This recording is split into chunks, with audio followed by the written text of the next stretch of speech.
Today I want to teach you that if you are reading and you see the text with your eyes, but nothing registers in your brain, you need to rush yourself to the reading emergency room and get some treatment started right away.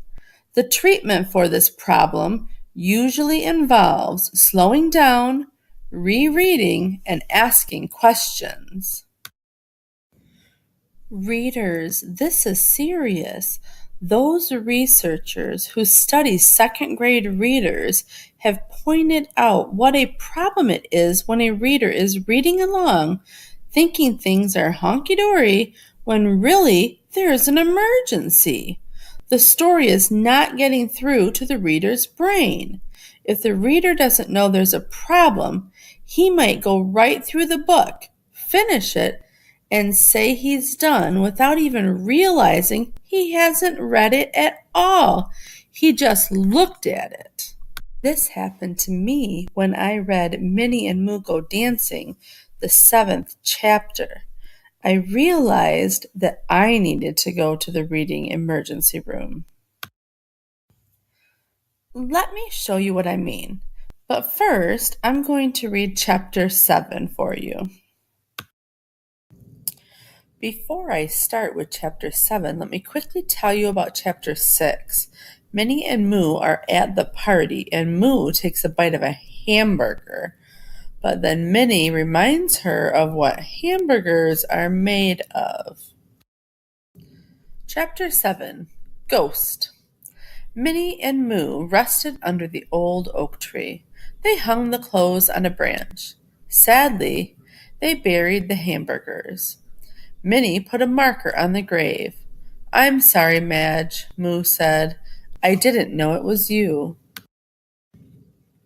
Minnie put her arm around Moo. "You couldn't have known," said Minnie. "Maybe it was B." Minnie and Moo stood quietly. "Something's coming." "Ghosts?" said Minnie. "Oh," Moo said, "hamburger ghosts. They're getting closer," Minnie gasped. Suddenly, Bee and Madge Holstein crashed into Minnie and Moo. "Oh!" shouted Bee and Madge. "Oh!" shouted Minnie and Moo. "Ghost!" shouted Minnie. "Where?" shouted Bee. "You!" shouted Moo. "Us?" said Madge. "Us?" "Pinch me," said Bee. "Go on." Moo pinched Bee. "Ouch!" Bee yelled. "See? You don't feel like a ghost," said Moo. "We were going to sleep under the stars," said Madge, "but we heard scary voices." Bee pointed into the night. "Listen." "Opal, Ruby, come back." "Come on, Bee," said Madge. "Hurry, let's go back to the barn." "Opal, Ruby, where are you?" "Those are not ghosts," said Minnie. "Opal, Ruby, come back." "Run!" yelled Moo. Wait a second. What exactly happened in this chapter? What is going on? I am confused. When this happens, I can use the emergency reading treatment. Remember, when you have a reading emergency, you have strategies that you can use. I am going to slow down, reread, and ask questions.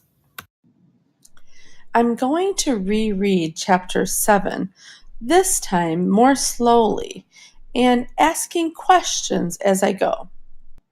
Chapter 7, Ghosts. Minnie and Moo rested under the old oak tree. They hung the clothes on a branch. Sadly, they buried the hamburgers. I wonder what's happening so far. I remember that in chapter 6 they were at a party and they realized that hamburgers were being served, but the hamburgers were made of beef.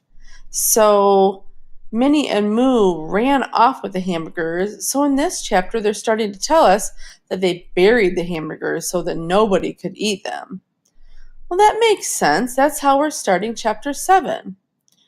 Readers, as you continue to read in your books, you need to make sure that you are also rereading and sometimes reading more slowly so that you can ask and answer questions. Readers, think about the steps that I took to fix up my reading. I stopped, reread, and asked questions. In the next activity, you are going to make an emergency reading kit for yourself.